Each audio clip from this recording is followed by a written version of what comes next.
नमस्कार। विभाजन के घावों से करहाते भारत को जब एकता एवं दिशा की आवश्यकता थी, तब उम्मीद की किरण के साथ सामने आया भारत का संविधान। एक ऐसा संविधान जिसकी प्रस्तावना हम भारत के लोग से शुरू होकर हमें न्याय, स्वतंत्रता, समता एवं बंधुत्व के आदर्शों की ओर लेके जाता है। ये वही दस्तावेज है जो हमसे कहता है कि तुम्हारी हर तकलीफ़ों का मैं एक मुकम्मल जवाब हूँ। कभी समय मिले तो पढ़ना, मैं भारत का संविधान हूँ। परंतु 21वीं सदी में इस संविधान के समक्ष कुछ ऐसी चुनौतियां हैं जिसका विवरण करना अत्यंत आवश्यक है।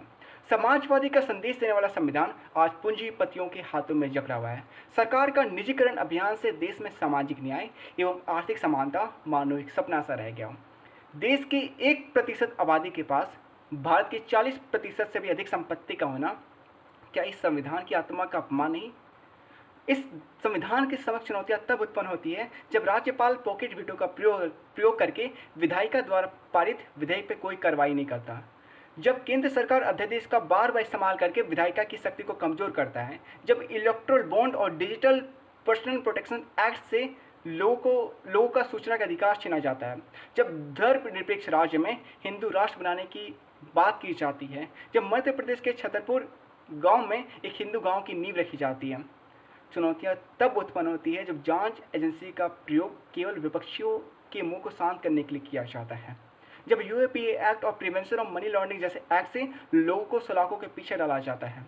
और मैं उस यूएपीए एक्ट की बात कर रहा हूँ जो एक समय में अंग्रेज हमारे फ्रीडम फाइटर्स के खिलाफ क्या करते थे। इस संविधान के समक्ष चुनौतियां तब उत्पन्न होती है जब मीडिया समाचार वक्ता के बजाय राजनेता का प्रवक्ता बन जाता है। यह संविधान तब भी रोता है जब एक ईमानदार पत्रकार सच्चाई की मसाल लिए भ्रष्टाचार के अंधकार को चीरने का साहस करता है तो उसे पुरस्कार नहीं बल्कि मृत्यु का विस्पान करना पड़ता है। अध्यक्ष महोदय, हमारा संविधान अनुच्छेद 14 में समानता का अधिकार देता है, चाहे अमीर हो या गरीब, पुरुष हो या महिला, ग्रामीण हो या शहरी। लेकिन जब वीआईपी कल्चर का प्रावधान हमारे देश में मौजूद होता है तो कहीं ना कहीं समानता का भाव जो है वो नष्ट होने लगता है। और हमने देखा कि किस प्रकार से एक मंत्री के काफिले से कई छात्रों की जेईई परीक्षा छूट जाती है। अगर एक तो और हम दूसरी ओर अगर हम बात करें तो हमारा संविधान अनुच्छेद 21 में जीने का अधिकार देता है, लेकिन वहीं दिल्ली जैसे शहर में वायु प्रदूषण से कई लोगों की जान चली जाती है। बुलडोजर जस्टिस के नाम पर लोगों के घर उजाड़ दिए जाते हैं, जिससे न केवल उनका राइट टू शेल्टर जो एक मौलिक अधिकार है उसका उल्लंघन होता है, बल्कि सेपरेशन ऑफ पावर का।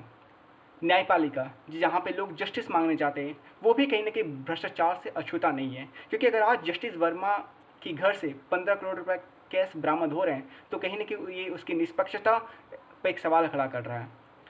हमें समझना होगा कि न्याय देना न्यायपालिका का तो एक अहम किरदार तो है ही, लेकिन समय पर देना ये बहुत ही महत्वपूर्ण हो जाता है। लेकिन ये वो संविधान है जो समय के साथ लोगों की आवश्यकताओं की पूर्ति के लिए खुद को संशोधित कर देता है, और इसीलिए इस संविधान को लिविंग डॉक्यूमेंट कहते हैं। इसमें एक ऐसे प्रावधान है चेक एंड बैलेंस जो तीनों ऑर्गेन्स लेजिस्लेचर, एग्जीक्यूटिव, जुडिशरी को एक ओवरलुक करते रहता है, देखता है ताकि वे अपनी शक्तियों का दुरुपयोग ना करें। और अंत में बस यही कहना चाहूँगा कि हमारा संविधान कितना भी अच्छा क्यों ना हो वो अंततः बुरा साबित होगा यदि उसे इस्तेमाल में लाने वाले बुरे हो, और हमारा संविधान कितना भी बुरा क्यों ना हो वो अंततः अच्छा साबित होगा यदि उसे इस्तेमाल में लाने वाले अच्छे हो। यानी इस संविधान की प्रासंगिकता हम पर निर्भर करती है। इसलिए ये अत्यंत आवश्यक है कि हम संविधान के दिखाई मार्ग पर चलें। धन्यवाद।